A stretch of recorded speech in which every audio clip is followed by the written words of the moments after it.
Сәлеметсіңдер ме оқушылар? Бүгін 70-ші сабақ көбейтудің үлестірілімдік қасиеті. Бірінші есеп саябақтағы алаң гүлзарлармен безендірілген.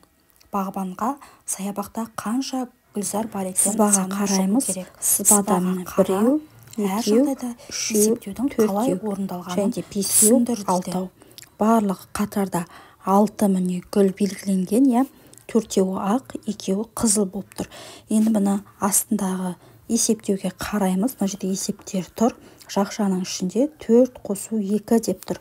Бұл біздегі осы төртеуі осы ақ 4 гүлзар, екеуі қызыл гүлзар. Екеуін қосқанда 6 болады, Енді мына көбейту 3 деп тұрған, мынау қатарда қатары міне 3 қатар ғой, төменде астында 3 қатар, яғни ол дегеніміз 6 көбейтілген 3 міне. Сол кезде мына жерде барлығы 18 гүлзар бар.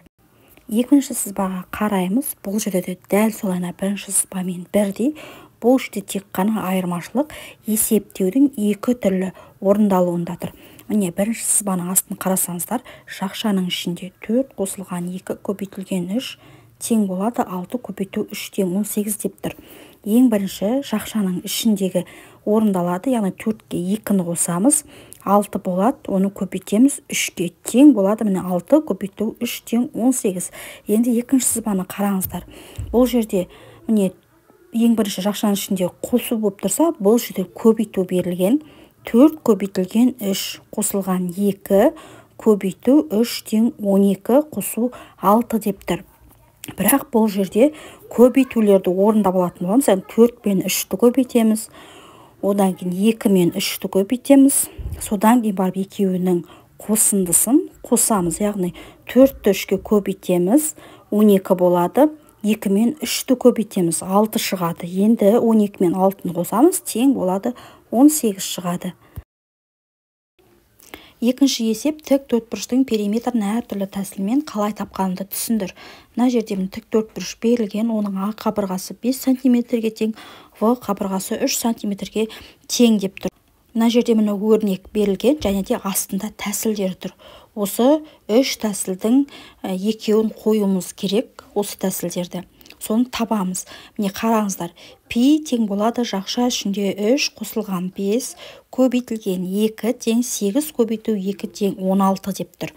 Енді қараңыздаршы, мына бірінші тәсілге сәйкес келеді ме? Пи тең болады А қосылған В қосылған А қосу В дейді. Болған сәйкес келмейді. Енді қараңыздар, екінші тәсілінде пи тең болады А көбейтілген 2 қосылған В көбейтілген 2. Жоқ, бұған да сәйкес келмейді. Бізге мына ең үшінші тұрған тәсілі сәйкес келіп тұр. Пи тең болады жақшасында А қосылған В көбейтілген 2. Міне біріншісі осы тәсілмен шығарылып тұр. Ал екіншісі, мына екінші тәсіл, ол екінші тәсілге сәйкес келіп тұр. Яғни пи көбейтілген А көбейтілген 2 қосылған В көбейтілген 2, яғни осы екі үйлестірімдік қасиетпен шығарылып тұр. Үшінші есеп, есепте. Міне жақша ішінде 20 қосылған 30 көбейтілген 5. 20-ны 30-ға қосамыз 50, оны 5-ке көбейтеміз, 50 көбейтілген 5 тең 250. Жақша ішінде 70 қосылған 20, оны 4-ке көбейтеміз. 70-ті 20-ға қосқан кезде 90 шығады, оны 4-ке көбейткенде 360 шығыптыр. Жақша ішінде 5 қосылған 4 көбейтеміз 70-ке. 5-ті 4-ке қосылғанда 9 шығады, оны 70-ке көбейткен кезде 630 шығады. Дәл солай, жақша ішінде 3 қосылған 4, оны 30-ға көбейтеміз, яғни 3-ті 4-ке қосқан кезде 7 көбейтеміз, 30-ға 210 шығыптыр. Жақша ішінде 20-ға қосылған 10 көбейтілген 6 тең болады. 20-ға 10-ды қосамыз, 30 болады, көбейтеміз, 6-ға 180 шығыптыр. Жақша ішінде 40 қосылған 30, оны көбейтеміз 2-ге. 40-ты 30-ға қосқан кезде 70 шығады, оны 2-ге көбейткенге де 140 шығыптыр.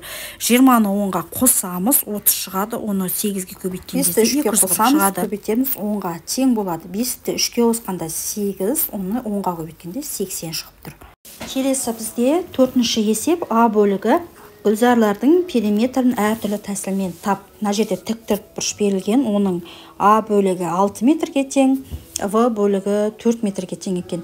Енді қазірмен периметрін бірінші тәсіл, яғни пи тең болады жақша ішінде а қосылған в көбейтілген 2. Осы тәсілге қазір салып шығарып көреміз.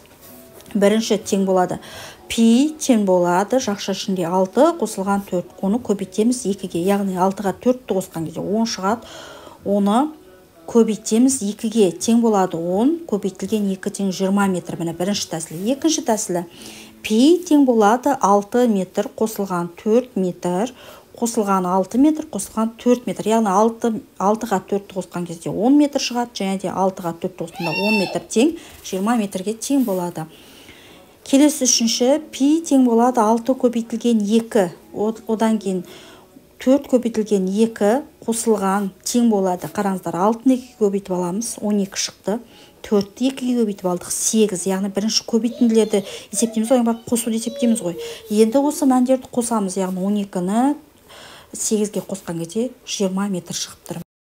Екінші тіктөртбұрыштың периметрін табамыз, оның ұзындығы 20 метр, ені 10 метр болады. Дәл осы тәсілмен шығарамыз. Пи тең болады жақша ішінде а қосылған в көбейтілген 2. Келесі төртінші есептің ә бөлігі. Өзіміз есеп құрастырамыз. Тіктөртбұрыштың ені 7 метрге тең, ал ұзындығы 10 метрге тең дейміз.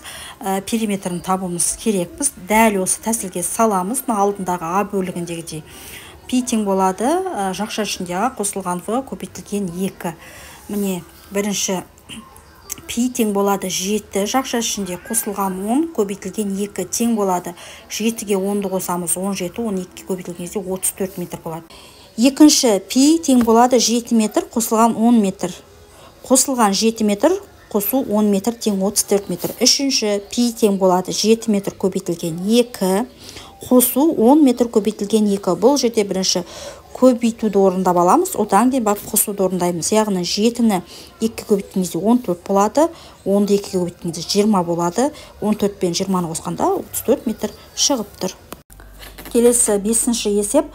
Ұзындығы 7 метр, ал ауданы 21 метр квадрат. Бақты қоршау үшін бағбанға қанша метр қоршау керек дейді.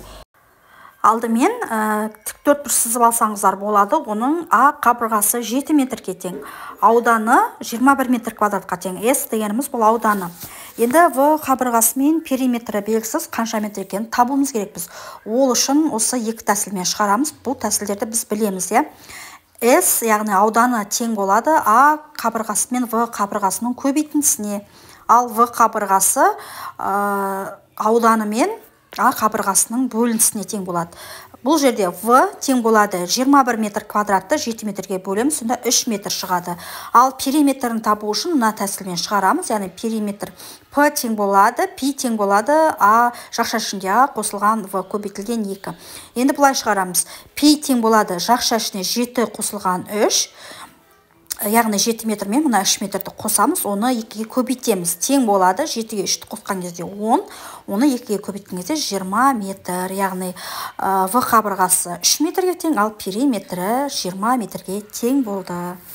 6-шы есеп. Тіктөртбұрыштың периметрі 20 см, ал ұзындығы 6 см. Тіктөртбұрыштың енін тап. Біз тіктөртбұрышымызды сызып аламыз.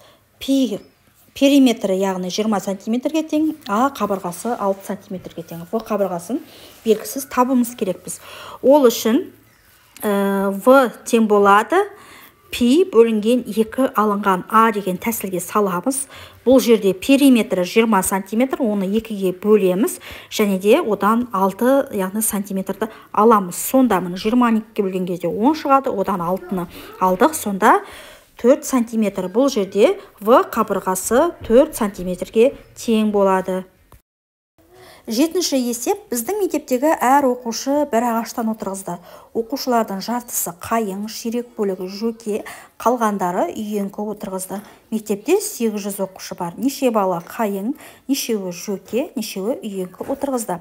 Мектепте барлығы 800 оқушы қайыңды 2-ден 1 бөлігі отырғызды, бірақ қанша бала екені белгісіз. Жөкені 4-тен 1 бөлігі отырғызды, қанша бала екені белгісіз. Үйеңкіні қанша бала отырғызғаны белгісіз. Шешуін табамыз. 800-ді бөлеміз 2-ге. 400 шығады. 800-ді 4-ге бөлеміз де, және оны көбейтеміз 1-ге. Тең болады 200. 800-ден 400-ді аламыз, одан 200-ді аламыз, сонда 200 шығып тұр. Жауабы 200 оқушы үйеңкі отырғызды. Сонда 400 бала қайың отырғызып тұр, 200 бала жөке отырғызып тұр, 200 бала үйеңкі отырғызып тұр.